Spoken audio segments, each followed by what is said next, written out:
Hey there, hi there, ho there. It is Monday. He's Vince D'Addario. I'm Sean Stiers. We're up, we're rolling on IB Nation Sports Talk. Beautiful weather outside right now. Did you have a good weekend? It was all right. Had a college visit on Saturday with the kid, and then Sunday was tax day in the D'Addario household. And that's always a painful day these days. So waited to the last possible second on that one. We've already got our taxes back. Last year, I upset the wife because with the new, last year it was a new job working for Brian and the way our taxes are done or, whatever. So long story short, I didn't, take as much out as I needed to. So I took more out this year. We got, overtaxed basically. Oh, you got a refund. Well, we still got a refund last year. It wasn't as like my wife always counts on the big refund. We use that money for vacation and different things. Oh, yeah. So we got an even bigger one this year. And I told her, I said, look, I overpaid by, I shot it up a good 10 or 15%, I think. Wow. I said, I'm taking some of that money back. I don't know how to break that to you. Because we overpaid because of me. So how? Because you're the same. Newsflash, though, I still haven't got that money back. Yeah, you're not going to get a refund at least 3 weeks ago. You're not going to get it back either. I hope you're aware of that. I know. I'm going to fight tooth and nail for it. You are in the same boat as I am as far as how you are paid through Irish Breakdown, right? We don't have taxes taken out of our paychecks. We get Correct. lump sums. We work as independent contractors. Basically. Correct. Yes. So what do? Do you do you just put money aside, or do you somehow send it into the government? Both the IRS for your federal taxes and the state of Indiana have websites where you can self-pay. And you essentially are estimating what your tax should be. I got you. So you go online and you pay it quarterly. So every 3 months, every 3 months I tally it up, and then I've got, my own little formula. And then, like I said, the first year, the accountant was like, well, here's the minimal. And so I wasn't at the minimal, but I was up, maybe 3 or 4%. That was still a very low rate compared to sort of, what the wife was expecting. Yeah, no, I hear you. We didn't put anything. She likes the big refund. She likes the big refund. No, I get it. And when I had normal job where I was not an independent contractor, we got the big refund. We always got the big refund. Yeah. 5 kids, teacher, the whole thing. Yeah, you got it made with all those kids. Like, swimming in the money, right? Yeah. Past couple of years, due to the success of Irish Breakdown, we have had to pay quite a bit. And quite a bit to me, probably not to a lot of other people. I complained to Brian one time. He's like, do you know how much I pay as a small business? I was like, my bad. I'm just saying. You own the business. Yeah. So I don't complain to him anymore. I get it. But the state took the vast majority of the money this year. Interesting. Wow. Huh. Like triple what I had to pay federal. Okay. Triple. That's odd. Usually don't see that at the state. Woo! It was a lot. Indiana. Man. Well, I do know Jason Smith has the right idea, reminding everyone to hit the like button as we start this show. We do appreciate it. Again, I've noticed some abnormalities, and I think I've, kind of onto a concerted effort to affect that like percentage on some different stuff. So we appreciate our loyals hitting that like button. Yes. Loyal, hit the like button. Even if you're casual, hit the like button. But especially the loyals. If more loyals hit the like button, we'll be just fine. We appreciate it. Doesn't hurt you, That's right. At all. I like that. Loyals like button. Yeah, the loyal like. Rolls off the tongue. It's like the loyal we or the royal we. Yeah. Loyal like, royal we. Yeah, anyway. We've got a lot to talk about. We do have a lot to talk about because a lot went down on Saturday. I know. And today as well, for that matter. We got the Maddy Westbeld news that we'll get to in rapid fire a little bit later. Thank you, Robin. Wow. Ryan Roberts. That's good. That's good. Ryan Roberts hit the like button. Yes, he did. I've been saying it, though, for a while. With Riley Leonard out, one of the quarterbacks was probably going to have a big performance this weekend at the Blue Gold game, right? And then we'd spend the rest of the offseason overreacting to it one way or, even if it was a bad performance, someone was going to do something. Yes. There was going to be massive overreaction for the next, what is that, like 3+ months going into. Oh, yeah. So turns out we didn't even need to wait for the blue gold game. Seriously. Because it's here right now. After CJ Carr Saturday, he announced his presence with authority. Boom! An impressive jersey game performance Saturday at Notre Dame Stadium. You like that one? I did. When I read it in the rundown, I was very excited. Yes. I was very excited. Unofficially 7 of 13 for 84 yards, led a couple of touchdown drives Saturday. And I say unofficial, of course, because it was just a scrimmage. Notre Dame didn't keep track of any official stats for us. We were all in charge of just basically keeping our own stats. Okay. So completions and attempts were fairly easy to keep. It was the official yardage that was, it's probably give or take, 8 to 10 yards or something. Did they have anything like even on the scoreboard, or you guys just eyeballing it? They would put down in distance and, what yard it was at. But, a lot of times it's like you're trying to keep track of so many different things. You know how that is. I do. So a little bit different. But I was very jealous that you guys got to be there for this. Very jealous. So I soaked up as much info as I could get from both you and Brian and Sean Davis, because all three of you guys were there. And I tried to soak up as much as I possibly could, both offensively, defensively. But I mean, I'm not gonna lie. What was the first thing I asked you about? The quarterbacks. Yeah. How'd the young quarterbacks look? Yeah, 100%. And I think if I remember, let me go back and look here at Jesse's first quote. He just said who stood out today. He didn't ask specifically. Oh, he kept the big quarterback, not quarterback. The big picture. I asked specifically how the quarterbacks did. Yeah. You guys both. I'm getting texts right now, and we're in the middle of the show. Got to stay locked in. Got to stay focused. Right here. Vince, I guess. Were you ready for it's CJ Carr time talk this soon? Not to this degree, right? I mean, we've been to some practices, obviously, leading up to Saturday. And, the mostly of what we saw was guys throwing on air, some one-on-ones, and, things like that. And, I mean, he looks really good throwing the ball on air, as any quarterback that comes to the University of Notre Dame should look. They should be, it's like performing in shorts and a t-shirt. You know what I mean? Like, you should be able to do those things and do them well, right? But there was a clear difference between how each of the four guys throw the football, even in shorts and a t-shirt, right?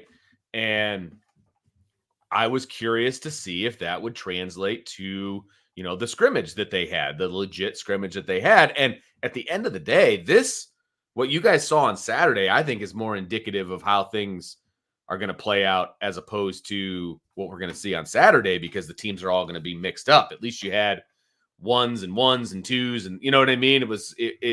I feel like it was a little bit more of an even playing field this past Saturday than it will be next Saturday. So I'm surprised that the talk is what it is. I'll just say that. There's no doubt he looked good, though, man. There's no doubt he looked good. Yeah. And he throws a pretty ball, Sean. He does. I mean, he does. He was the best of the three quarterbacks out there. He had his own moments, where things maybe looked a little bit fast. That was early. He got past that relatively quickly, though. But, I felt like he still had a couple of those, but he had fewer than Angeli, especially Angeli. We'll talk more about him specifically in a little bit. Sure. And Kenny Minchey as well. But like, to me, the first time it really was like, the first play that really stood out, I was like, okay, there's something different there. It was all right. Carr's in the pocket. He looks like he might eject, something that Ian Book used to do all the time. Something we've seen from quarterbacks at Notre Dame a lot in the past 10 years. Even after 40+ starts, he was still ejecting too soon from the pocket, right? Right. I think we all remember that. But Carr kind of looks like he's going to take off to his left. but he's not a 1-2 read, put his head down, and now I'm going to go guy, like the pocket ejector. That Pocket ejector. He keeps his eyes downfield, and that was one thing that really stood out to me. The way he keeps his eyes downfield, he keeps scanning, keeps looking, trying to find somebody open if the first guy or the second guy isn't there. So he's thinking about taking off. He looks to his left. He sees Cam Williams down the field, and Cam is covered down there, kind of near the sideline, probably 20 plus yards downfield. And again, his eyes are still downfield, and he's kind of moving, but he's not like panic moving, which I think is, again, very key for a freshman. Oh, yeah. And all of a sudden, he's got the ball in the right hand, and he does one of these. He's waving at Cam Williams to come back to him with his left hand, and then he zips a strike to Williams. He catches it on the sideline for a nice gain that was I think it was like 19 yards or something like that. But that to me was like the first hint that like we're seeing something different now. Like this guy, like I called it a moxie play when I was writing it up the other day. Like that was more moxie than we saw from the most veteran quarterback on the field on the same day Saturday when the stuff was live out there. And that's what, like I said, that was the first thing that really impressed me and stood out to me above anything else.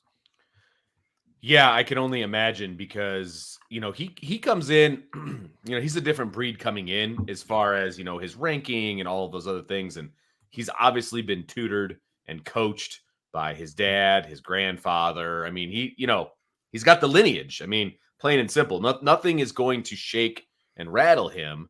And he's showing it. And you said he's a freshman. I mean, yeah, he's a freshman, but he's really a senior in high school still. I mean, right. Realistically, he's not going to even be a freshman in college for another few months.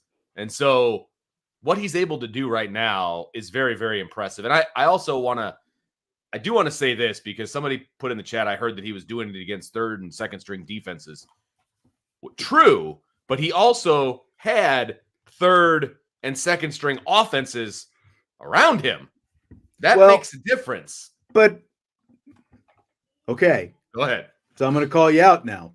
Do it. Since that's the route that you took. Well, because what's our biggest knock on Steve Angeli from the Blue Gold game 2 years ago? That he was going against third string guys and walk-ons. Fair enough. Game. So whoever he had around him was the same level that, CJ Carr had around him. Now, if I'm going to play devil's advocate, though, like the touchdown pass to Cam Williams, I mean, post play, it was a beautiful pass. He beat Chance Tucker, who's in the whole thing, like against Chance Tucker. Okay, not a first string guy. Maybe he's second string by default. That my point is, he didn't have Xavier Watts out there playing defense against him. True. He didn't have Christian Gray out there, or any of the top level defensive backs out there playing.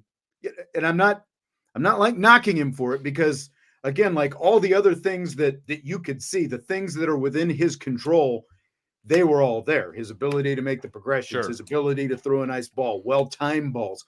I like the fact that on some deep shots that he had, they obviously weren't underthrown. You could see the arm strength. Like he overthrew and some of these were pretty fast guys as well. Like he overthrew them rather than underthrown and having them turn into interceptions and that kind of thing. He didn't mind letting it rip a little bit, but that would be my one devil's advocate side of things. This was still the third string defense that he was going up against. It was not, he saw a little bit of second string, I think, it kind of towards the end, but it definitely wasn't, the first string.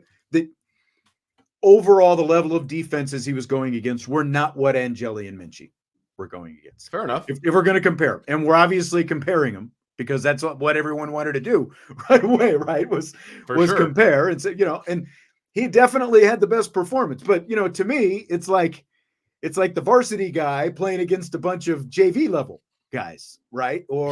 So let me ask you this: was he clearly the best player on the field during that amount of time when he's playing with and against second specifically when it was him? Because like Jaden Greathouse, I thought was like overall had me a bit more impressive overall day, but like just when he was on the field, for sure. Like, was it obvious that it's like, even though like Cam Williams contributed to it, but Cam again, freshman receiver, there were a couple times where he could have done a little bit more and maybe even had a little bit more production and that kind of thing. But he did show, again on that play that I was talking about where Carr called him back, he did show his own ability to just recognize, okay, this is what quarterback wants me to do, and good connection too. Yeah, obviously, yeah, exactly.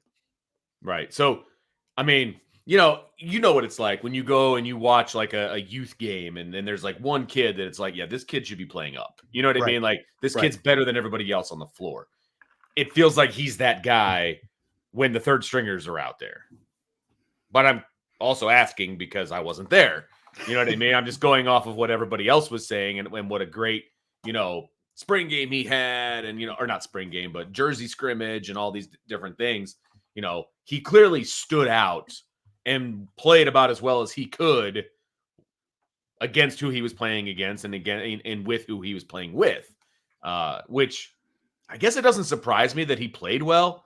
It surprises me how much love he's getting at the moment. That he played, to me, it surprised me that he played that well right away against, again, I'm not trying to like knock him, but, it's one day, it's one scrimmage. Just what you said, like I remember when I was in high school, I was a junior, and it was like we had our preseason scrimmage, and the coaches sent me down in the scrimmage to play against the freshman team. I was a junior.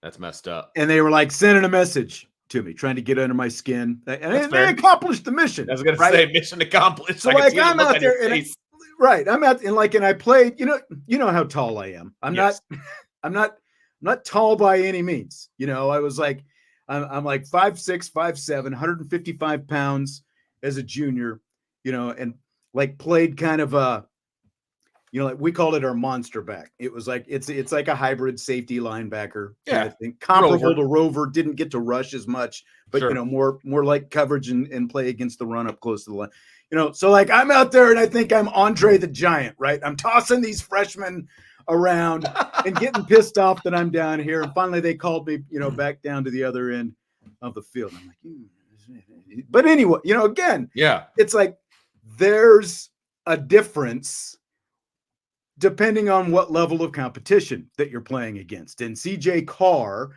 is one of the more heralded, skilled quarterback recruits to come to Notre Dame in a long time. And so when he's playing against the lower level of competition, I would like to see it now. Yeah. Against some high, some higher level. I don't know if we'll get the chance to do that, but we're, like everyone's all in on CJ Carr right now because of what he did out there Saturday. And I mean, again, justifiably so based on the things that he can control, but I wasn't impressed with the level of competition that he was going against. If I was a coach, now they could have been working him with the second team before this. I mean, he definitely got to work with the second team when Steve Angeli was sick, right? Because Minchey was with the first team and Carr was with the second team. And so he got to work with the second team then. But I feel like this performance earned him some shots a little higher up the depth chart. Not saying that he's the number 2 guy, right? But you know what? Give him 5 plays with the ones. Give him a few plays with the 2s. You know what I mean? Let's see kind of where where he's at. But then at the same time, you got the blue gold game coming up. The rosters are going to be all mishmash. So he's going to have a chance to throw to some first team guys. He's going to have a chance to throw to some second team guys. And so you're going to get a little bit of a picture of what he can do. But I think the fall is really where it's going to be interesting in seeing where the QBs are slated. Yes. I think he just earned the right to at least have the opportunity. I think so too. To show what he can do against. Because look, regardless of the level of competition that he was playing against, what did he not have that the other 2 guys each had? Interceptions, pick sixes. Specifically pick sixes. Yes. Interceptions 1, 2 pick sixes, like really bad, game-changing type plays. Again, regardless of what level, like those were the easier reads that there might have been a little bit of a miscommunication on Minchey's. And again, we'll talk more about Minchey's specific day here in a little bit. Angeli's, the fact that he threw kind of two of the same type interceptions was a little bit more troubling considering they were both check down type and plays. considering he is captain check down And he's the most veteran group, quarterback and he's the out most there. veteran guy who Yes. shouldn't be making those kinds of mistakes. And Right. you know, Marcus Freeman, because I did listen to his post-game press conference. I mean, he basically said, look, the defense won the scrimmage because they had 2 pick sixes. Right? You can't not win the scrimmage when you have 2 pick sixes. He said since he's been here, he's never seen 2 pick sixes in a Jersey scrimmage. So I mean, your point is absolutely valid. These other 2 guys kind of lost the game for the offense because they both threw a pick six. You know what I mean? And let me ask you this. Did CJ Carr, whenever he's throwing, was there ever even a chance for a pick? Like, is he making decisions where maybe one was dropped, one was tipped, whatever the case may be? Was there even an opportunity for the defense to pick him off? Or did he make pretty good decisions? They were all very good decisions. And again, like the closest thing, and they weren't, but the closest thing to the ball really being in jeopardy on his throws were a couple of those long throws I was talking about down the sideline, where it's like a one-on-one situation, defensive back and a receiver. And both times, because of the arm that he has, he overthrew receivers, running goes straight down the sideline. Okay. Which again, like to me, is a good sign, not just because he overthrew him, not putting the ball in jeopardy, but 2, it shows the arm strength. That he has. The fact that they are overthrows and not underthrows. And you'd rather have an overthrow than an underthrow because you're, like you said, you're putting the ball in jeopardy when it's an underthrow. Now, I think once he gets used to whoever he's throwing the ball to, okay, he's going to give these guys an opportunity, 50-50 ball, those kinds of things to guys he knows are going to go up and try to get after it. But yeah, I'd rather have him overthrow than underthrow. That's for sure. So here is what Marcus Freeman said about CJ Carr after Saturday's scrimmage. CJ's been great. Coming in the winter, mature, really understands offensive concepts, but defensive football. Smart guy, makes great decisions, and so been really impressed with him at quarterback. You saw the way he came in during bowl practice as a high school senior and just soaked it all in, right? And I guess you got to give credit to his high school and his development from dad and grandpa, right, that are, pretty knowledgeable about this game of football. But he came in and he didn't say much, he just soaked it in. He was a sponge, and now as you see him through spring, he's progressing and getting better. And every time I walk by Coach Guidugli's office, he's in there. And that's how you improve, right, is that can you retain the information that your coaches are trying to give you so you can go out and do it when it matters the most. And for different people to retain that information, it takes different things. But that's what you see out of CJ Carr and a lot of these young guys is that, okay, they're wanting to learn it. Like, how do I figure this thing out and process it? So now when it's out there in the stadium, I can go out there and perform. And so he's really done a good job, really good job. Look, again, he doesn't, just from the mechanics, from the arm, from his composure in the pocket, I thought that was huge. Again, the way he completes his progressions and doesn't rush through his progressions. If I compare him to number 18, his progressions are just like, they're just so much more calm. Like if I compare him to Angeli or even going back to Ian Book, they're so much more calm right now in spring number 1 compared to those guys. And that's what stands out to me. Now, there is, and I know Jason, is kind of, having some fun, but he says, from what I understand from chats today, some people think this proves CJ should take us or could take us to the Super Bowl. And there's people who are already, I know, Super Bowl for, as a freshman. But there are people already who think, like I saw the question, will they have the guts to make him the number 2 quarterback? Or where are you on how rapidly this needs to happen now for CJ Carr? I don't think it needs to happen now. CJ's been great. Hang on. There we Hey, I'm back. Sorry about All right. I don't think it needs to happen now. I think it's still way too early for it to happen now. I like I said before, I do think he's earned the right to get some snaps with the second team and the third team. I mean, with the second team and maybe a few with the first team, because Riley Leonard is still not practicing. And so if you're telling me that Angeli's getting all the first team reps, I would say, I don't know if that's a great idea. I think you need to kind of spread them out a little bit. I think he earned the right to do that. I still think, because the conversation is, do they have the stones or whatever to make him the number 2 quarterback? This is not a debate as to whether he should be the starter. I want to make that very clear. I am not even in that camp that he should be the starter. Are there some people who are in that camp? I haven't seen that. I haven't delved down that rabbit hole. I'm sure there's probably somebody. Yeah, it's out there because, out of sight, out of mind, Riley Leonard is injured off to the side and everybody thinks that he'll never make it and, whatever. So thanks, Chief Brody. Thanks, Chief Brody. Just there you go. Making it official. So should he be the number 2? I put a post up on the board under that same category. Did the staff have the cojones or whatever to make him the number 2? And it was like, go ahead. You want me to wait on that? Well, no, go ahead. You go ahead first. Well, people are worried that if they make CJ, something struck me that gotcha. People are worried if they make CJ Carr the number 2 that both Angeli and Minchey are going to transfer out. And it's legit concern, and that's fine. If number 2 is a snap away, now sure. You complete your thought first, and then I'll get mine. My response to that is you can't coach like that. You can't coach your roster in fear that if you put so-and-so at 2 and so-and-so at 3, then another so-and-so is going to transfer. You can't operate that way. You have to be honest with your players. Players have to be honest with you, and you put the best depth chart out there that you can. And if somebody decides to transfer, then they transfer. I mean, that's just the way that it goes. You can't coach in fear of the transfer portal. You can't do that. You'll never be successful if you do that. Because then the guy who's supposed to be number 2, whether that's CJ Carr or otherwise, then that guy's going to transfer because he knows damn well he's better than everybody else in that room, and you're not giving him the reps that he deserves. So you got to put the best guys in the slots where they belong. Look, and Gino Guidugli talked about it last week. These guys get evaluations, I think, virtually after every practice, after they break down film and do the whole thing.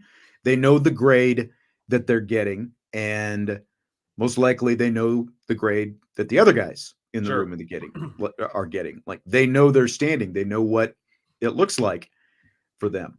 So, even right now, before any shuffling is made on the depth chart, these guys know. Like Gino, that's what Guidugli was saying. Like, these guys know. These guys know where they stand, and they know where they stand in comparison to these other guys. And they've seen, the other 2 guys have seen CJ Carr all spring now. And, 3 obviously as well, if you include Riley Leonard. But I'm talking about the 2, he's most competing against right now, Minchey and Angeli. So they've seen him. He's seen him. At the very least, they've got to know he's starting to, nip their tails. Oh, right yeah. Now. And to the point about, do you make him the number 2 quarterback? Like, there's no benefit in making anybody, moving him up the depth chart at the end of spring, right? When that isn't, you're one more practice, basically the blue gold game away from ending the spring. And then you've got your summer work, and then you get into training camp. Like, what does it benefit anyone to make that a kind of announcement right now? But again, you don't necessarily have to announce it. These guys can put 2 and 2 together. It's a good point. They have an idea of what could be coming potentially. And to go back to what I was talking about, go ahead first, and then I'll I was going to say 95% of players on a team can look around, whether it's football, baseball, basketball. You can look around the room and know kind of what the hierarchy or the depth chart is. Now, there's some delusional kids out there that think they're really good when they're not. And a lot of times that comes from their parents pumping their heads up. But most of the time, you can tell who's better and who's not. So you're absolutely right, Sean.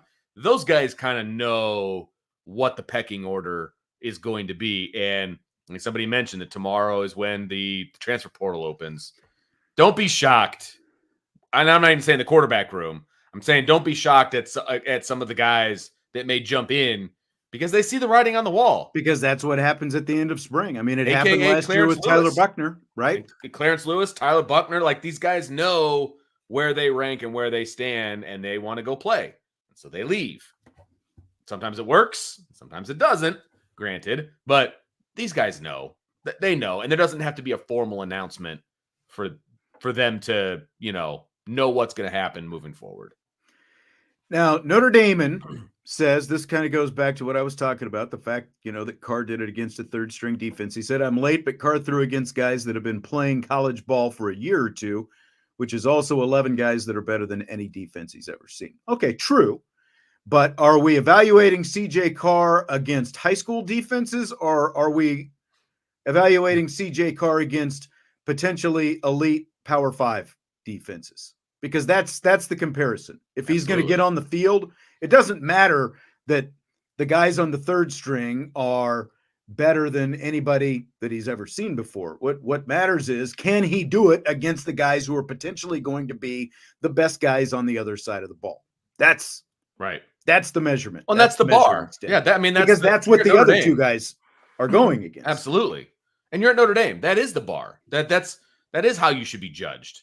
You know what I mean? Like, I don't want a winning high school quarterback. I want a winning college quarterback. And that's the progression, right? That's what you want. Yeah. I mean, it's good that he had that kind of performance against, guys who are college. They're on, most of them were on scholarship out there. But again, like, if you're going to truly evaluate him, then the next step is what you were saying, more reps with the second team. Right. And maybe he's gotten some of those at some point. We don't know because we're not there. But the next natural progression is, let's see if he can back up his performance from Saturday, this coming Saturday, when there's, a few more at lights, least some mixed, there's a chance that he'll see, more mixed guys out there. Yeah. Because he should play more because of the fact that there is no Steve Angeli. Absolutely. And he should be able to replicate what he did this past Saturday in the blue gold game, regardless of who's on his team and regardless of who he's going up against. He should still be able to go through his reads. He should still be able to have that poise in the pocket. He should still be able to showcase his arm. All of those different things he should still be able to do. It's just probably going to be against a bit better competition. And then we all get to see it, right? And even the fans. And if you think people are overreacting after Saturday, just wait for next Saturday, brother. Like I told you. It's Overreaction coming. Monday is 1 week from today. And then we get to talk about it all summer long. So let's contrast Carr's performance a little bit to what we saw from Angeli and Minchey. Angeli goes 11 of 18. Solid. 149 yards. Solid. Had the most yards of the three quarterbacks. Right. Most completions, most attempts. No touchdowns, 2 interceptions. He struggled with some of his post-snap reads, much more than I would have expected from the guy who is in his third spring here at Notre Dame going into his junior year. The first interception was the pick 6 by Jaden Mickey. Angeli he made a couple plays. They're moving down the field a little bit, and then all of a sudden he makes the fatal mistake. He's looking to his left. He throws under. He's looking for Chris Mitchell. Mickey kind of baited him a little bit, jumps the route, and, then it's off to the races, 60-plus yards for the touchdown. The second interception was by Adon Schuler, and it was similar, except that Angeli was moving to his right that time. Same kind of deal, though, short little check down type throw, over near the flat, and boom, it's intercepted. That one didn't go back. He was tackled, right in front of the defense. And I should actually clarify, we initially, Brian and I were sitting next to each other up there in the press box watching. We both initially thought that it was Jalen Sneed because whoever made the interception got tackled right away. And it was like, everyone's celebrating in a big scrum. Right. So it was hard to tell. And Sneed obviously wears 3, Schuler wears 8, and they, kind of look. So very similar. Again, there's no, it look kind of similar. So we thought it was Sneed. It turned out to be Schuler making the play. But, the biggest problem, other than the fact that they're interceptions, those are 2 plays that, Angeli's already looking for the check down there, which is supposed to be the safe play, but he was intercepted both times. What do you think about that? I think it tracks, to be honest with you. And I don't want this to be a Steve Angeli hate show. Like, that's not at all what I want this to be, but it tracks with what I've seen from Steve Angeli. he is the quote unquote game manager who's going to, in theory, what he's supposed to do, go through your reads, find the open guy, check it down, whatever, move the ball, let's go. But this was a Steve Angeli that was attempting to do that, but did not do it very well. And that's the biggest problem that I have with the way that Steve Angeli played. He tried to play Steve Angeli football. He attempted to do it, and he was not successful at it.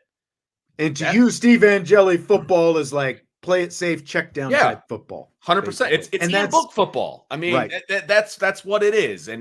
Or I should say it's even Ian Book football post 2018, right? It's just, hey, protect the football, check it down, don't do anything stupid to turn it over. The problem was he turned it over. And that's a huge issue for me. Like you said, he's into his third spring, going into his third year. Like, you can't do that. You have to do what you do best. And he didn't do what he does best very well on Saturday. That was my biggest issue. It was, as D-Rock says, it was a missed opportunity for Steve Angeli. Completely agree. And I would rather see, especially in this kind of situation, and we don't know what any of the other live scrimmage situations have looked like because this is the first one that we've been able to see this year. But I would rather see him make a mistake trying to push the ball downfield and make a play, right. Let his receiver make a play, see what that looks like, as opposed to, play it safe, really kind of like defensive minded, sort of like counterattack, right? That kind of. But it's sure. like, to me, he just didn't seem to see the field very well. Jaden Greathouse was open throughout the day, but there were so many times that Angeli didn't see him open and didn't try to throw him the ball. And that was, again, it's not like Greathouse was like tightly covered and, this is a dangerous throw, but I'm not going to make it. It just looked like he rushes his eyes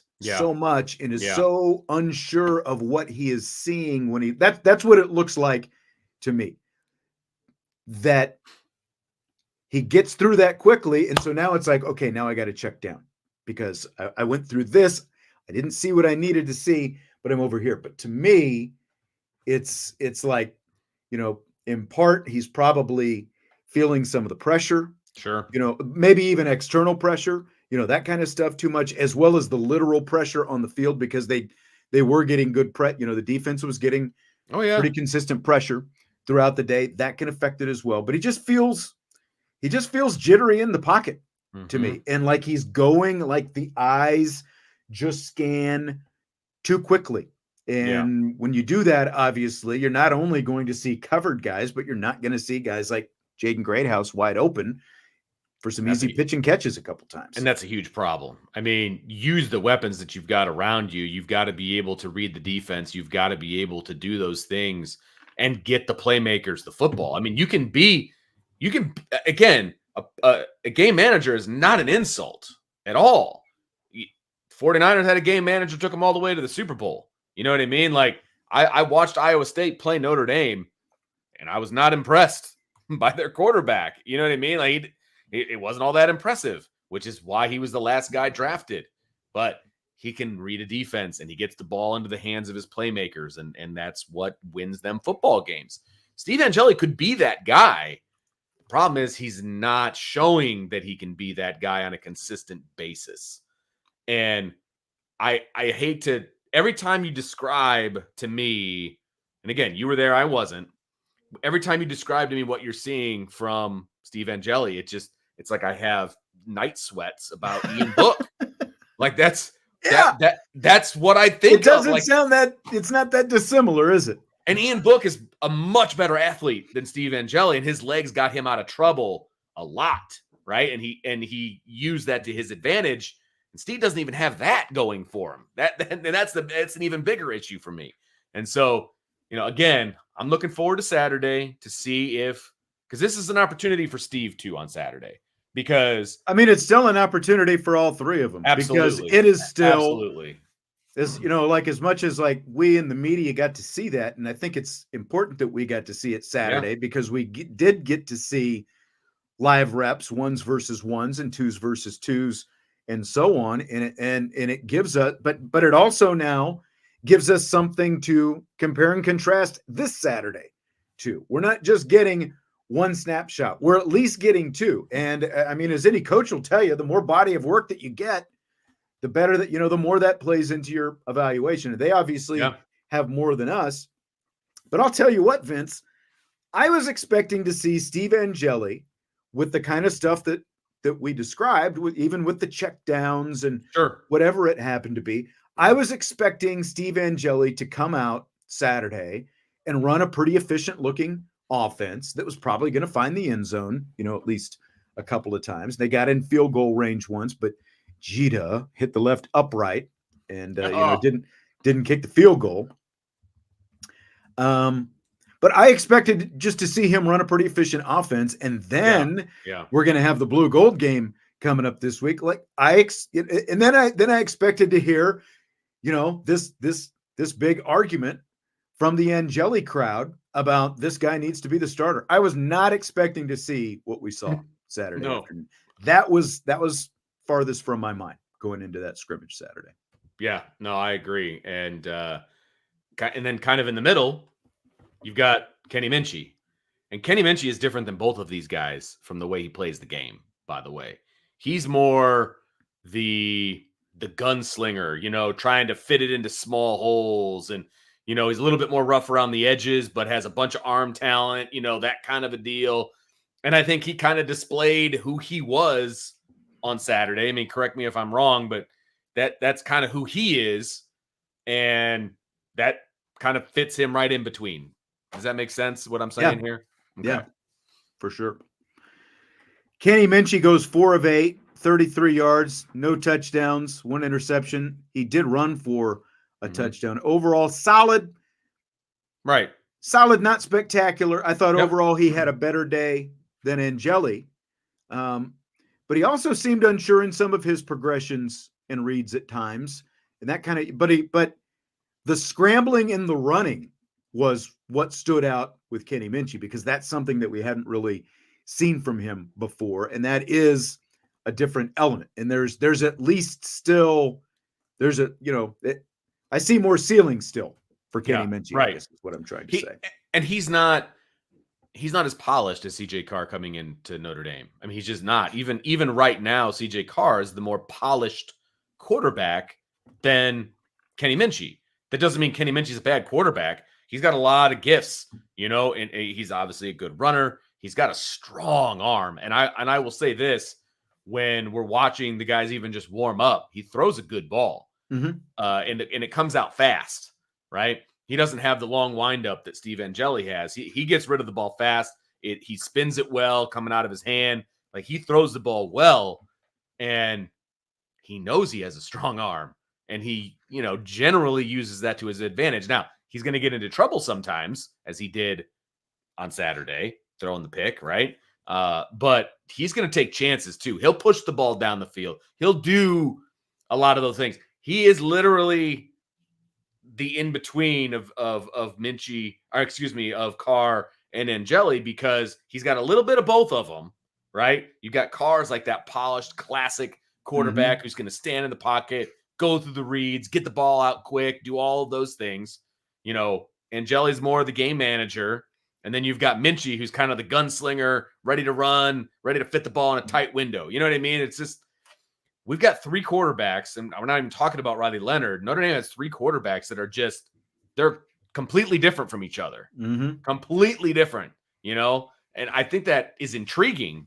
I think that's very intriguing. There's no mold for the Notre Dame quarterback room right now. You can get a lot of good things out of each kid, depending on how you want to go about it. No, that's very true. And I had the feel like Carr probably could have been an effective runner, just looking at his movement and stuff, like if he wanted to. But with him, he still looks like a high school senior. You know what I mean? He needs that. He needs time in the weight room. He needs to get, as Brian Kelly used to say, he needs that armor. He needs to get that, that coat of armor on him. That's the only thing that would worry me about him running the ball. Although I think he would be smart and he would slide and he would do all the things that good quarterbacks do. You know what I mean? But that's the only thing that would worry me about. I don't think he can be an effective runner. He can absolutely be an effective runner. I just wouldn't want him to get hurt. Yeah. I would agree with that. But again, when I look at Minchey and I compare him against the, like you pretty much nailed it. The arm strength is very apparent, and there's some good stuff there. Like again, if I'm comparing him to Carr, needs to keep his eyes downfield a little bit longer.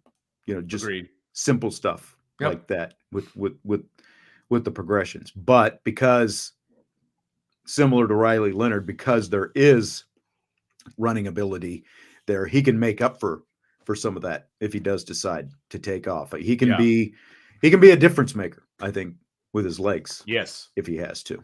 Well, and I think honestly, let's say this we're talking about 2025, right? And let's say CJ Carr is the starter and Kenny Minchey is the number 2. And let's say something happens to CJ Carr. I think Mike Denbrock is the kind of guy that would adjust the offense to fit the skill set of the quarterback, not absolutely the other way around. You know what I mean? Like, no, you got to fit in this hole here. That's something that, and we'll hear some comments from Marcus Freeman about where the defense is right now here in a second when we start rapid fire. But I mean, we've heard that repeatedly from Marcus Freeman on down. Marcus Freeman, Mike Denbrock, Al Golden, about it's not just about here's our scheme, here's our system, fit the players into it. It's about here are the players. They each have their own distinct, unique skill sets in different ways that they stand out compared to the other guys out there. Let's find a way to build on what they each do best, and get the best players out there on the field on any given play. Yeah, I think you'd see a completely different offense. It's still same concepts and things like that, but the way you get to the end result would be completely different. You know what I mean? And so I think that's exciting, and I can't tell you how excited I am to have an offensive coordinator that actually understands that and, goes about things in that manner. So it's fun to have quarterbacks with different strengths and weaknesses on the same roster. They can complement each other. And it's interesting. Like you look at a guy like Deuce Knight, again, not like CJ Carr, 100% ahead of him, right? Yes, different, much different. And Deuce will also not be the polished quarterback that CJ Carr is coming into Notre Dame as well, and he knows that. I mean, that was, from the way I understand it, he knows that he's going to need some polishing and some fundamental work and things like that coming in at Notre Dame. But he's got all the tools, right? They just kind of got to mold him a little bit. And that's why he's also not afraid of competition, which is why he's coming in behind CJ Carr as well. USMA 87 wants to know if we see Lloyd Carr in a Notre Dame jersey. I guarantee you the first time CJ Carr starts, you don't think so? Not in a jersey. That old man? Oh, no, in a jersey. In a jersey. Yeah, I was thinking sweatshirt when he said I'm thinking like ball cap. Yeah. I think he might do a ball cap when CJ committed. Yeah, right? I think that's about as much as you're going to get. He's He'll still a Michigan man. He'll go hat. I love that look on his face because it's like, man, I love this kid. You can tell I love this kid because I got this in my head right now. Yeah, exactly. Exactly. I thought that was a priceless photo. After all those Notre Dame, Michigan battles that Lloyd Carr was a part of, to see him in that Notre Dame cap, that was unique. I will say that. Yeah. Yes, it was. Vince, are you ready for rapid fire? I could talk about this for hours, but I'm always ready for rapid fire. Ryan says Lloyd Carr got a Notre Dame tattoo. We've got plenty more Notre Dame football to talk about in rapid fire, and even some basketball as well. So we are going to start off with a comment from Marcus Freeman. He talked about after the game, we talked about all, like by and large, the 2 pick sixes obviously were huge that Angeli and Minchey threw. Just making up words. It's all good. English is English, me language. So the defense was clearly ahead of the offense for a vast majority of the day. Here's Marcus Freeman on that. Year 3, right? It's the same thing I said to you guys last year. After year 2, it's, when you go into year 3 now with pretty much between Golden, Mickens, Al Washington being consistent in terms of the voices in those rooms. Year 3 of the same scheme, like it's an NFL pro style defense. There's a lot of defense, and year 1 we couldn't perform at the pace, at the level that he wanted, right? And that's always the challenge. How do you get these athletes to play fastest? Like, that's the challenge of a coach. It's not to be so complicated that you're trying to confuse the opponents. Like, okay, how can I get these people to understand what I want and play fastest? Well, it's year 3 of the pretty much. Now we have enhances, but pretty much of the same scheme with a lot of the veterans coming back. Whereas the offense, it's practice 11 of a new scheme, right? And so they're gonna be ahead, right, defensively, because a lot of returning players year 3 than the offense. But the offense has done some really good things, and what you'll see from the offense side is that they're gonna get every look imaginable, right? They're not playing against a Marcus Freeman defense that you're gonna see a couple different things. You're going to see everything with Al Golden, and it's gonna help them improve. Like, if they can understand it, which I know they do, the coaches do. Like, this is really good for you. What you're seeing defensively, this is really good for you. You're going against one of the best in the country, right? This is going to be one of the best defenses in the country, and that's what our offense is going against every day. But at the end of the day, that's going to make you better. We talk about all the time these bloody wounds. Like, this is going to make them better. I know it might be frustrating today. You don't win the blue jerseys, and man, there's sometimes that the defense presents some challenges. But at the end of the day, this is going to make our offense and team better. Buy or sell it, Vince?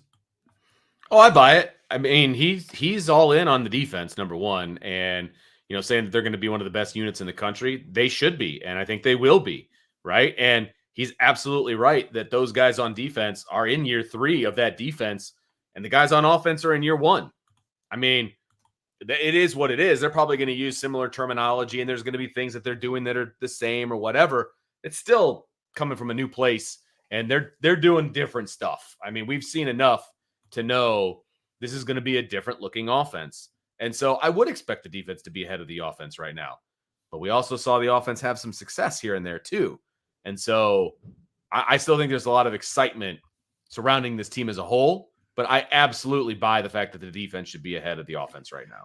No, and and it could come off as just Coach Mumbo Jumbo speak, but I didn't think that it did when you sit there and listen to him explain it the way he did. And it's absolutely right. We could see from day one, just as he said, there's a lot of defense there. He knows that Al Golden's defense is not the easiest to learn and to consume. And there is a difference between being a highly touted, very talented high school recruit coming into Notre Dame and just jumping into this kind of defense and, being able to absorb it right away. But Jalen Sneed, case in point, we talked about him a little bit last week. He's going into year 3. It's probably taken a little bit longer than definitely, he would have expected, than most fans would have expected, because he's a guy who's been, like, why don't we see more Jalen Sneed when, these linebackers are making all these mistakes and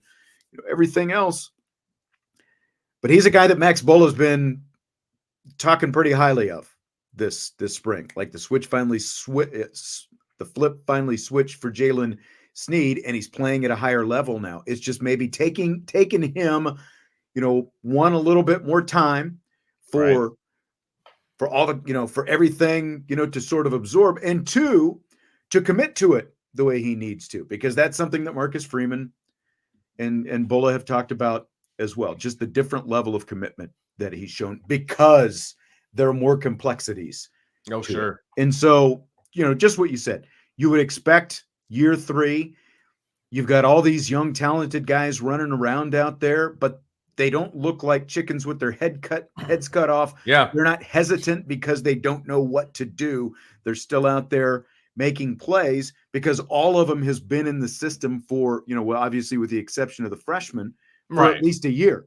And like KVA has already shown that he might be an exception as well for the maturity that he has and the way he's been able to soak it up and get in there and do some stuff. Well, and it's a very complicated defense. And I think when we think about the youth of this defense, it's in the middle, right? I mean, it's the second level. It's the linebackers, right? And I think Jack Kaiser being in there helps a bunch. And I also think having Max Bulla as the official linebackers coach. He was the linebackers coach last year, and we saw rapid improvement from year 1 to year 2. And then I think we're going to see not necessarily improvement from a statistical situation from the linebackers, but I think the fact that these young guys are running around and able to use their athleticism and all that without having the, paralysis by analysis, I think a lot of that credit goes to Max Bulla and the way he's able to coach these kids and teach these kids and get them playing at a fast, high-pace level. I mean, they're looking good right now. I mean, Drake Bowen looked really good. Jack Kaiser looked really good. Like Jalen Sneed looked really good. These linebackers, I think, are going to surprise some people nationally. They're not going to surprise anybody locally that follows his team. They're going to surprise some national people at the way that they can fly around. Totally concur with that. All right, we got a few more Marcus Freeman comments, including Riley Leonard, who didn't play in the game out there in the scrimmage on Saturday, but he was on the sideline watching each play from about 15 yards behind the action throughout the day. Going to challenge himself to have 100% focus on every rep. So he had the headset on. He knew every call that was going in, and he went and stepped through every single one. And so that's who he's been. He's actually practicing a little bit more now, doing some 7-on-7, some other things. And so, but today we didn't want to let him go. And so for him to get work like that, it just is a reflection of who he is. That's going to make him better. And that was my challenge as a head coach to him, is that, hey, what can you do? Although you're physically not practicing on Saturday, what can you do to get better? And he showed today a chance to do that. So what do you think, Vince? I still cringe when he said he's out there doing 7-on-7 stuff. I did. When I heard him say it originally in the press conference, I was like, ooh, really? And then again, when he said it just now, I was like, oh, I don't like that. But I understand where they're coming from. I get it. But look, when you're hurt, injured, whatever, you need to be going through mental reps. That's the whole point of being out there and doing those things. Had the headset on, going through it. It's exactly what he should be doing. And so I guess maybe I've got the bar set too high, but that's absolutely what he should be doing. So I don't feel like I should be throwing flowers in his direction, because I feel like, yeah, he should be doing that. So good job, Riley. That's exactly what you should be doing. I like it when we have guys who speak sarcasm and get the show. Chief Brody, can CJ coach the team? Yeah. DK, why hasn't CJ healed Riley's injury? He wants to play.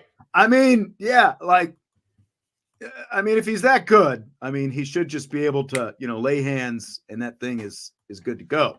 Yes. Right.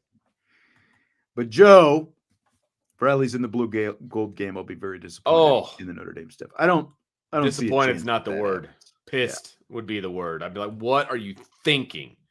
Even if it turns out totally positive, he balls out, doesn't get hurt, why in the world would you take that chance? Why would you even take that chance? No reason. No, sir. If he was not in this past Saturday, I don't see any reason. You're going to put him behind, a line that is not your first line. It's going to be a patchwork and, all of these different things. No chance. No chance. Yeah. I love the fact that Riley Leonard is locked into this, though. Yeah. And he's out there because they're actually supposed to vote later this week about the headset comms. And they've been using them throughout practice. They don't have the 15-second cutoff. They don't even know what the cutoff is going to be. Like the NFL cutoff, is 15 seconds. You get 15 seconds to call whatever. Like I would think in college it'll be a little bit long, but again, that's a 40-second clock. You would think they would get half.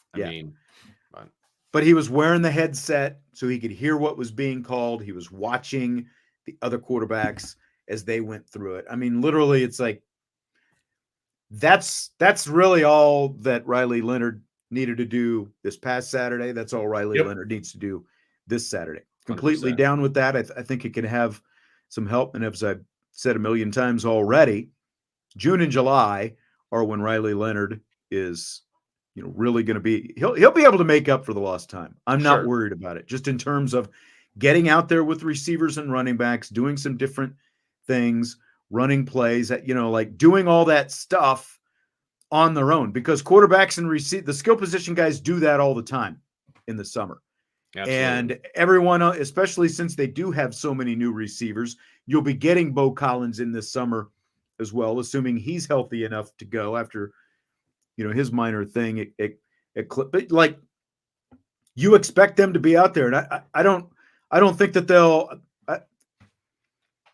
I'm not concerned about Riley Leonard being able to absorb all this, because I'm sure that he's probably in the film room as much as he can be right now anyway. Sure. And as soon as school ends, he'll probably be there all day, every day, learning even more as much as he can. Yeah, 100%. He's doing everything that he can do right now. And then in the summertime, they're not tackling. He's not getting rushed.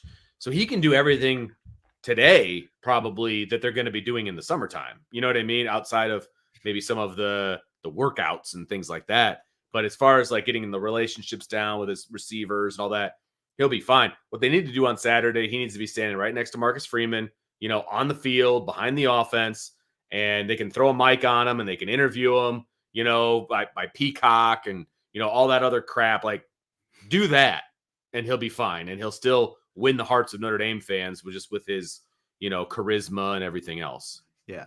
Just to clarify, Joe asks how they do that without coaches around the helmet pieces. I'm not talking about the helmet pieces in the summer. They don't have helmets either, by the way. Yeah. I'm just saying right now, because that's the most he can do while the rest of the team is doing live stuff. He's wearing the helmet pieces, so he's hearing what's being called. The summer is about just physically getting out there with, whoever wants to show up, whatever, it's like quarterbacks and the skill position guys show up and they'll get out there and we'll actually, start running plays, going through plays, like Riley Leonard will call what the actual play would be, and the receivers line up where they're supposed to line up, and they go out and run plays against air, basically. And maybe sometimes DB show up as well, So, but it's all there's just so much of that goes on in the summer that, we never see. Right. And the coaches obviously can't be there either, but it is a huge part of the development that, just because you don't see it and you don't get to hear about it, because it's obviously not a media thing where we can be out there and see any of it. It's taking place. Yeah. Everybody, they're all doing it. Thank you, DK. Just that reminder to hit that like button while you're here. We do appreciate it.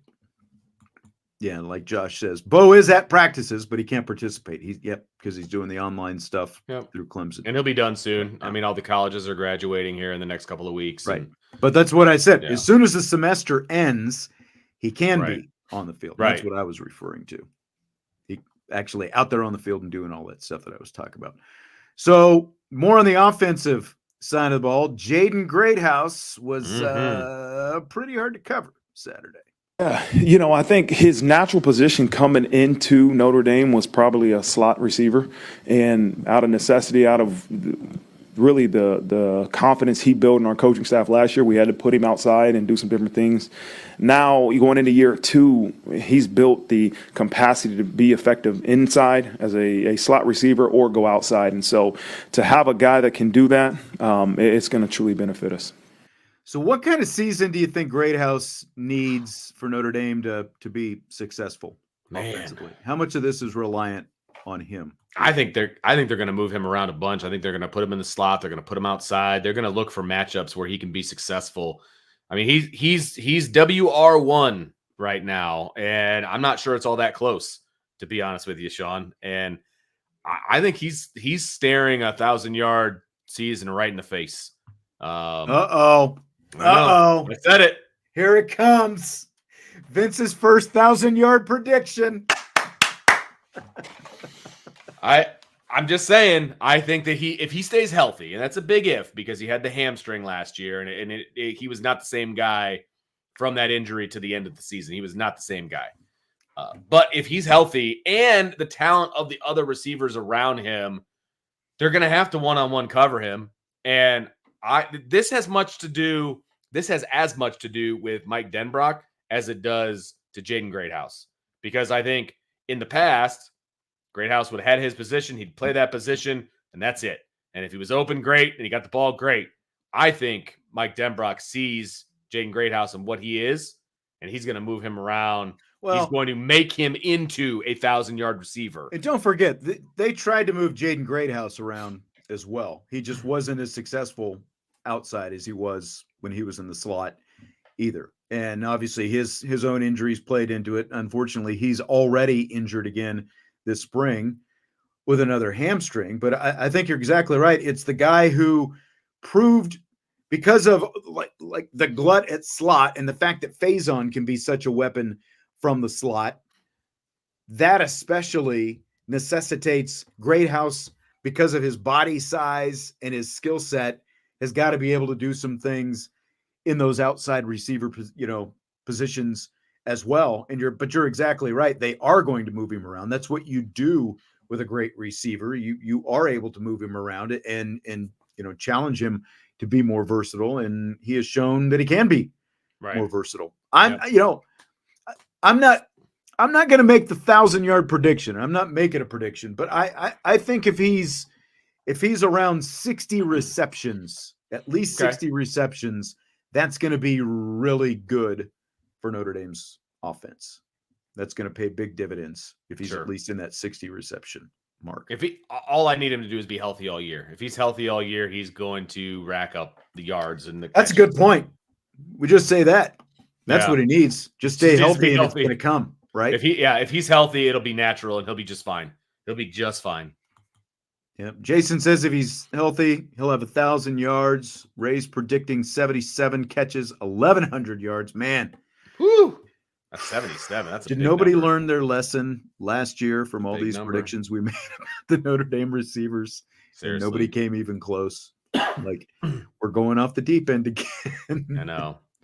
And David says, you mean Jaden Thomas. I not say Jaden Thomas? Or is he saying that it's going to be Jaden Thomas and not Greathouse? That's what he's saying. And Jaden Thomas is not going to stay healthy. He didn't even make it through spring. Like, I love Jaden Thomas. I think he's a really good receiver. I just don't think he's ever going to be healthy for a full season. He has a track record of getting hurt every year. Jaden Greathouse doesn't have that yet, right? And so the fact that he's even hurt during the spring kind of says it all to me. Brody's asking, last 1,000-yard receiver, it was Chase Claypool. What's that been? 5-6 years ago, 6 years ago, long 7, like long 6, enough 5, 6. Yeah. Long enough that he's out of the NFL now, I think, isn't he? Yeah. No kidding. I know he's looking for a job. He was trying to, I think he had a visit for Seattle planned last week or something like that. Good luck. Not looking very good.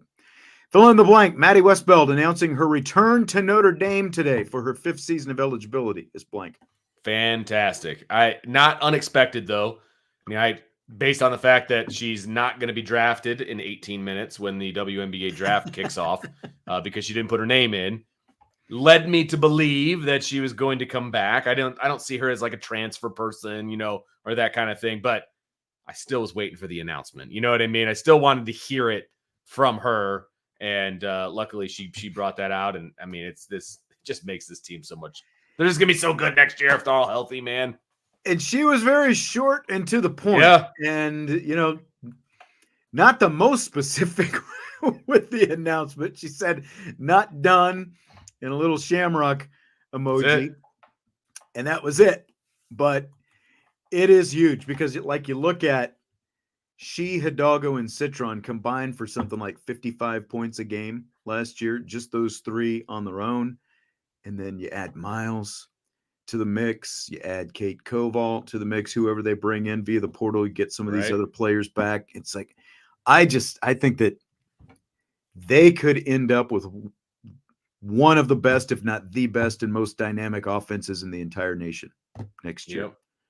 They were already a high-scoring offense. Yeah, they're the second highest scoring offense in the ACC. She's just so versatile. Like what she means, like the fact that she can go down to the post and hold Elizabeth Kitley from Virginia Tech, who's going to be drafted tonight, to one of her lowest outputs of the season down in the post, And oh, by the way, step out and just hit these dagger threes every now and then, but also, affect the spacing of the defense on the floor by the fact that she can basically score from anywhere. She's got nice mid-range and the three. She can score down low, like all these different things that she can do. And again, you combine that with the others that they've got coming back next year. It's going to be like Neil Ivey always talks about running. This is going to be a running team. Oh yeah, next year. Absolutely. And you are closer to the team than I am, but it appears to me on the outside that she's also a really good leader on this team.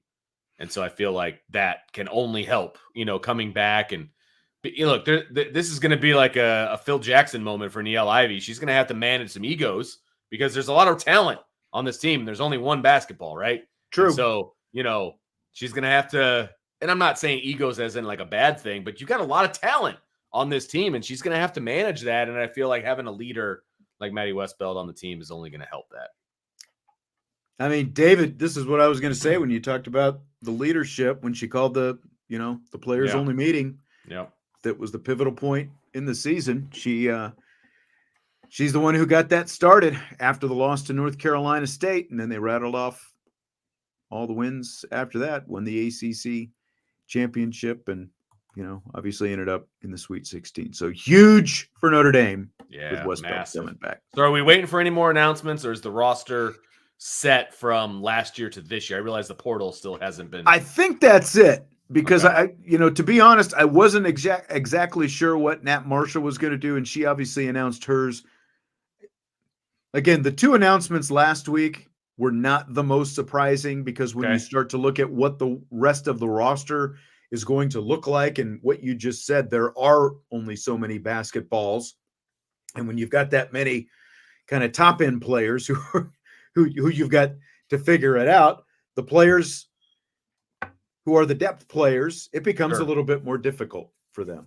Yeah. So, I don't think any announcements are coming anytime soon. Okay. I think the biggest thing is who they go get from the transfer portal. I think that's the biggest thing. I did find it funny that somebody in the chat asked you and Jesse if Haley Van Lith would come to Notre Dame. Oh man.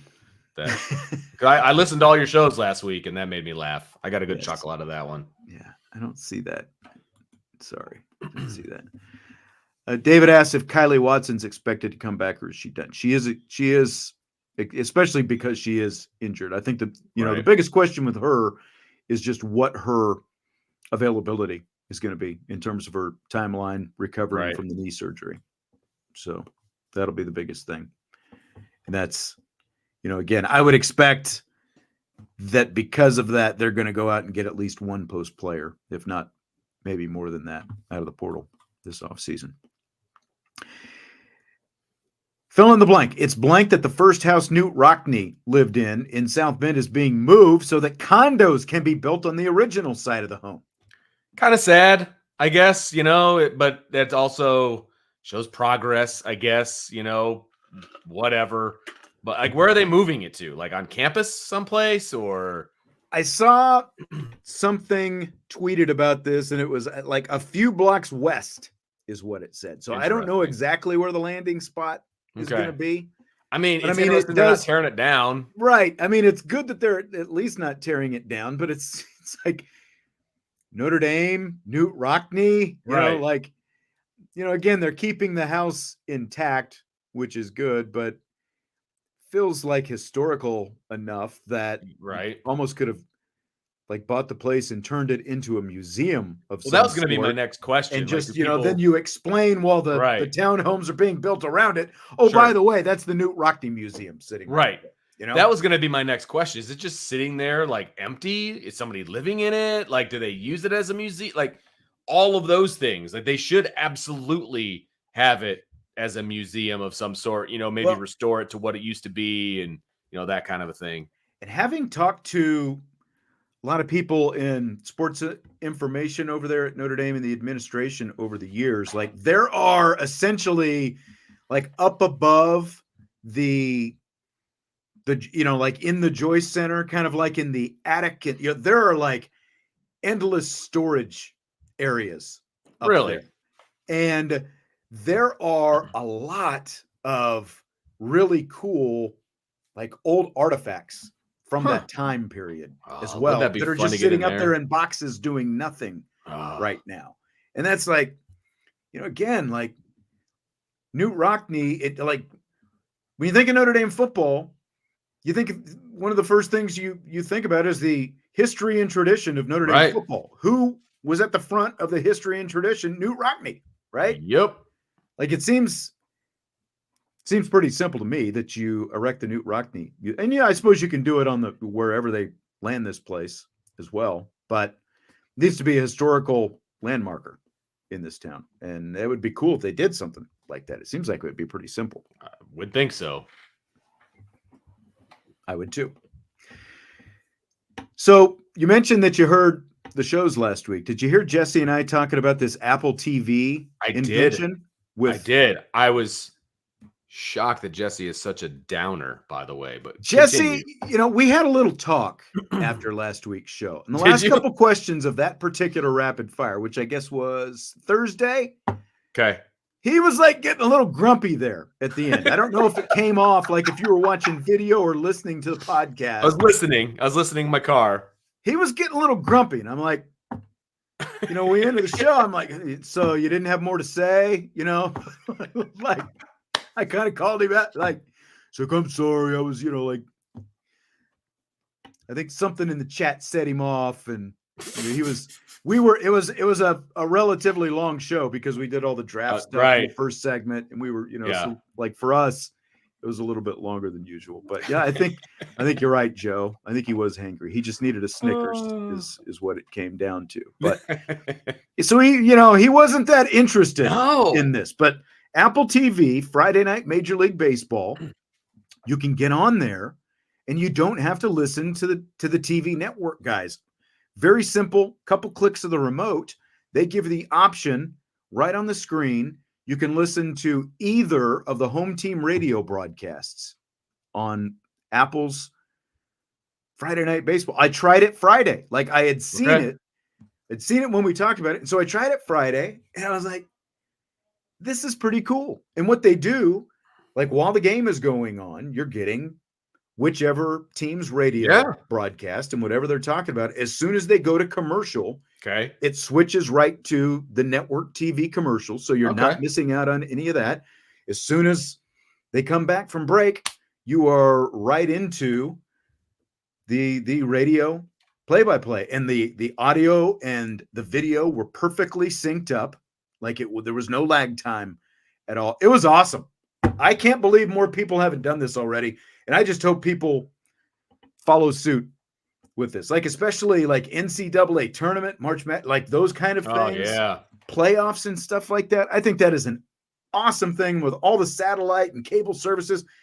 It's gotta be so easy for these companies to offer that kind of thing. I can't see what the difficulty is.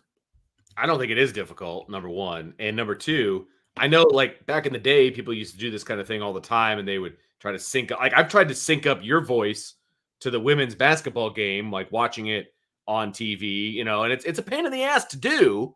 But once you get it set, it's great, right? I love the fact that it's just click, click, done. Like that would be like if they had that in the ACC network and I could flip over and just click, click, listen to me some Sean Stiers, that would be awesome.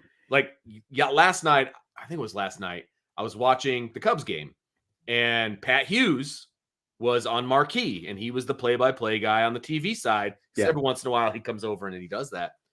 It was awesome. He's the usual radio guy, sometimes for like non-Cubs people. He's the There usual radio guy. He's been there forever. He's in the Hall of Fame. Right.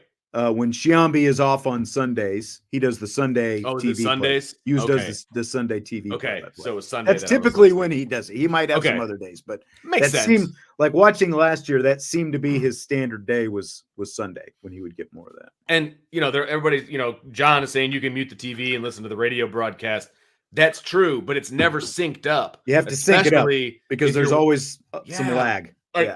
And with all of the internet TV that's out there now, like there's some serious lag with internet TV, and radio is, live. And so it's a pain in the butt.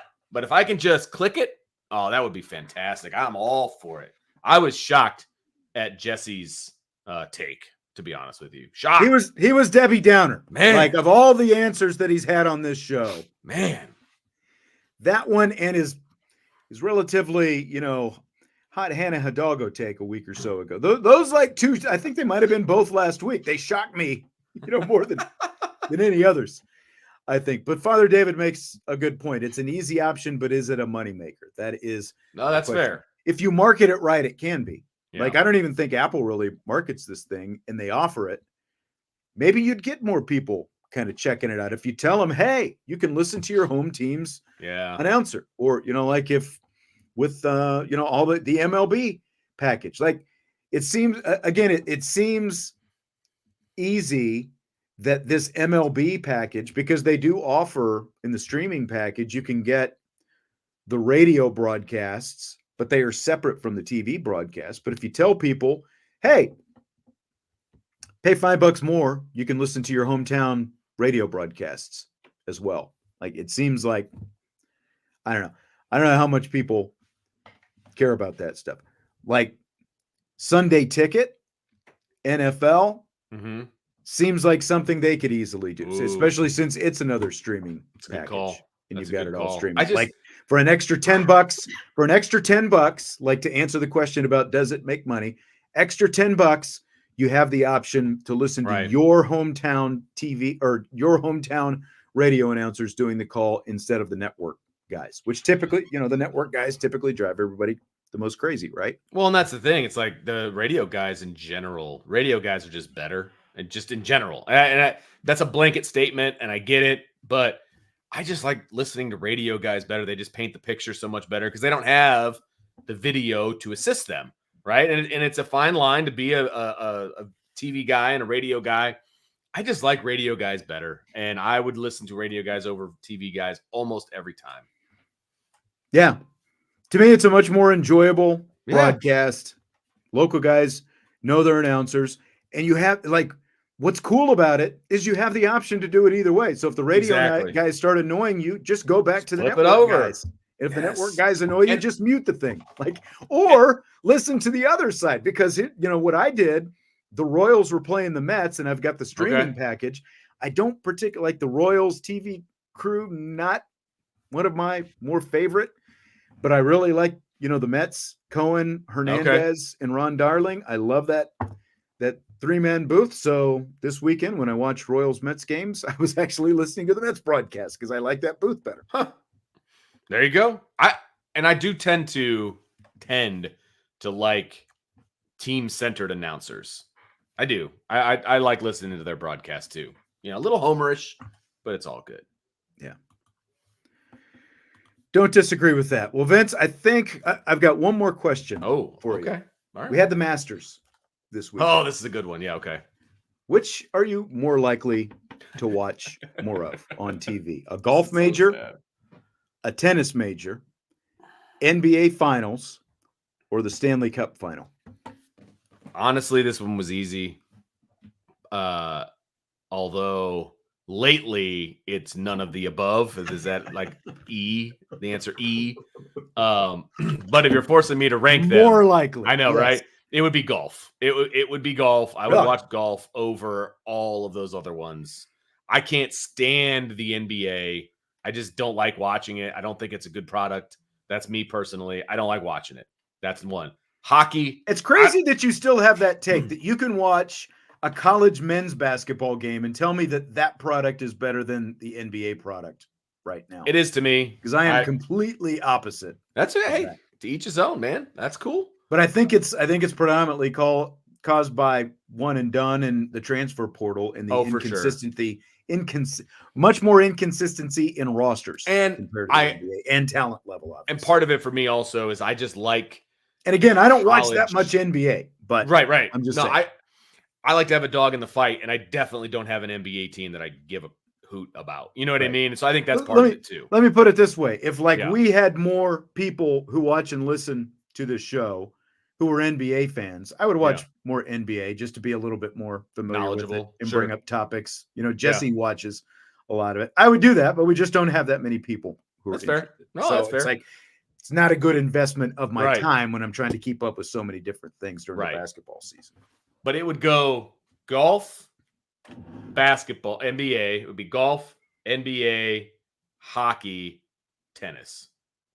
Interesting. Because I don't know anything about tennis. I mean, I know how tennis works. It's just incredibly boring to me. I don't understand hockey, nor do I want to understand hockey. And then I like basketball in general, so that's why that would be number 2. Yeah. So let me put it this way: if it's like if Steph or LeBron are playing in the finals, I would watch. I would be, like I like. And why would you be watching? Go ahead, you can say it. No, again, I like the Golden State brand of basketball. Obviously, the Draymond thing is a different thing, and they've gotten a little bit older, so it's not quite the same. I really, like you talk about, like enjoyable to watch. When they were at their peak a few years ago, that was enjoyable basketball to watch. I really enjoyed it. Yeah, okay. I would watch LeBron because it's a storyline, because it's the Lakers and a lot of people, and with LeBron involved, it's a major storyline. That's why I would watch that.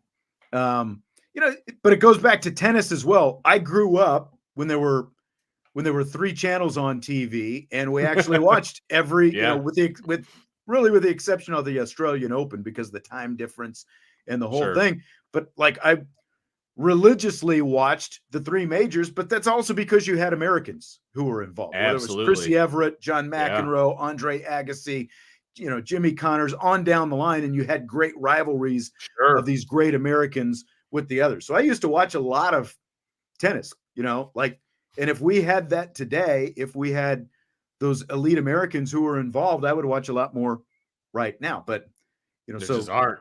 That's the caveat, unfortunately. Yeah, I get that. But I would put, the only Masters I watched this weekend was incidental. Like if I turned on the TV and it happened to be on that channel, but I quickly changed it. Sorry, Vern Lundquist. I know everyone was singing your praises this weekend with your retirement, and rightfully so. Didn't watch it before, but I watched 0 minutes of the Masters as well. Yeah. So and the Stanley Cup is about the same. Yeah, it doesn't do any. None of it does anything for me. Like I would watch the NBA, like you said, if LeBron was in it, but I would watch it for all the wrong reasons. I would watch to make sure he lost. Like that's why I would watch. I'm a hater. Yeah. I'm much more likely to watch the NBA play-in games than probably the finals, depending on who ends up being there. But I'll say this too, we both love baseball, and you notice I didn't include baseball on there because I knew what your answer would be if I said World Series. Right. I didn't watch that much Rangers Diamondbacks World Series last year. It just wasn't that interesting. I didn't either. I didn't watch any of it. Yep. To be honest with you. So it's all good. Yep. DK started off. He was in here chiming in, waiting for the talk about the Masters and a breakdown of the Frozen Four. Yeah, you're not going to get much out of the Frozen Four from me. That's for sure. I'll watch the Frozen Four if Notre Dame is involved. That's about it. I mean, I don't like lacrosse either, but I watched Notre Dame when they were winning the national championship in lacrosse. Because I have a dog in the fight, right? Like I enjoyed it. Don't understand it. And I'm not a big fan of the sport and the people that play it, but it was fun to watch Notre Dame win it. You know what I mean? So it's that kind of a deal. Good Monday. I think we worked it out today. I think it went pretty back-to-back shows you and I are on together. I think Grumpelstiltskin's back in tomorrow. So first show since his Grumpy Thursday.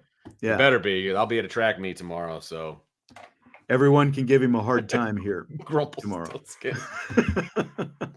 That's fantastic.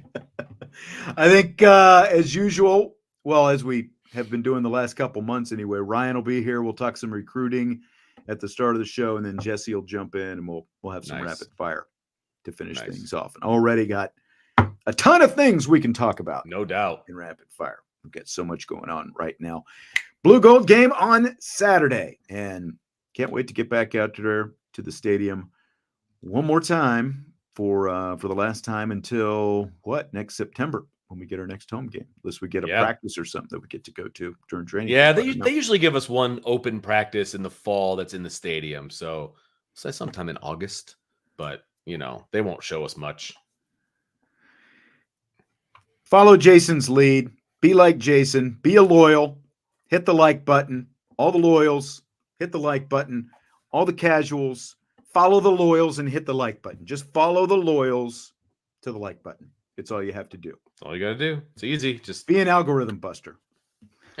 Correct Do the it. algorithm.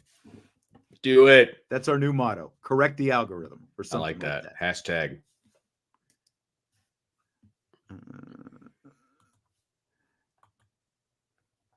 Michael brought one more question in here at the end. He snuck it in just as we were ready Really did. to wrap it up. Michael Johnson, what center forward will the Irish be looking to add if you had a choice? First one I would be trying to get, I've mentioned her name a couple times on this show, Leah King from Pittsburgh. I will write it in the chat so you can Google her stats. She played at Pitt. She averaged a double-double. As I say, she was a walking double-double from what I understand. Yes. From listening to you. Yes. And she is a one-year player, so she would be a grad transfer. I think you pair a player like that with a young player like Kate Koval, and that just gives you great balance. You're not putting too much on a true freshman coming in, even though she's shown some good things. And, some of her top-level competition she's had, she was, played in an all-star game this weekend and stuff like that. Leah King would be my top choice of forward. She's versatile. She can do some different things. And I think that would be, that would just be dynamic. Dig it. And again, just like the things you can do with that kind of lineup. We can already say that about what they're going to have. You add a player like that, I think it changes things even more. All right. Appreciate you guys and gals. Again, hit the like button, subscribe, rate, review, and listen to your Apple podcasts. Helps us out. Great deal. And we appreciate it, as always. And we will talk to you tomorrow on IB Nation Sports Talk.